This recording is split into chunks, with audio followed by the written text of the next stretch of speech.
yan. Ano, di maganda yung daan. Oo, doon na kami ngayon dadaan pagbalik eh. Kasi dapat doon. Tapos pag ano mo, pag kanan mo, ano na, ferry na. Oo. Mabilis yun doon eh. At saka magandang daan. magandang ano daan. Kunti lang ako. Pero malumanay. Oo. Ano lang yung pag anong ganun yung... Doon lang sa ano, malapit na sa Katarman. Malapit sa... Malapit na doon. Yung sa Tubugon, mayroong ano doon. Mabuti din kayo naligaw. Mayroon kasi space doon. May type, may ano. Sinusunod lang ni Rio yung ano. May karto na papasok ka tapos sa loob.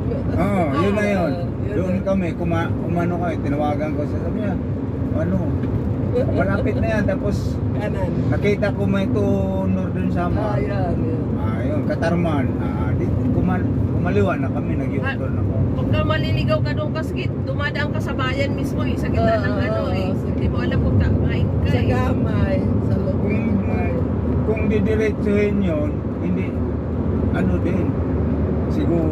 Pero parang diversion road yung inano natin. Oo, yun. Yung tulay. Yung mga diversion, may isang ahonin doon eh. Bagong gawa pala yung tulay doon eh.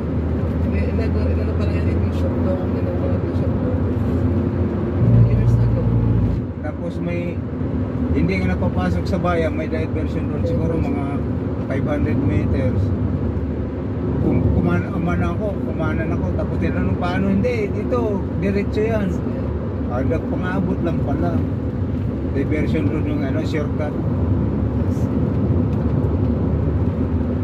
Tinatawag din niya probinsyang Inaga. So ganito. Pipinangarag doon sa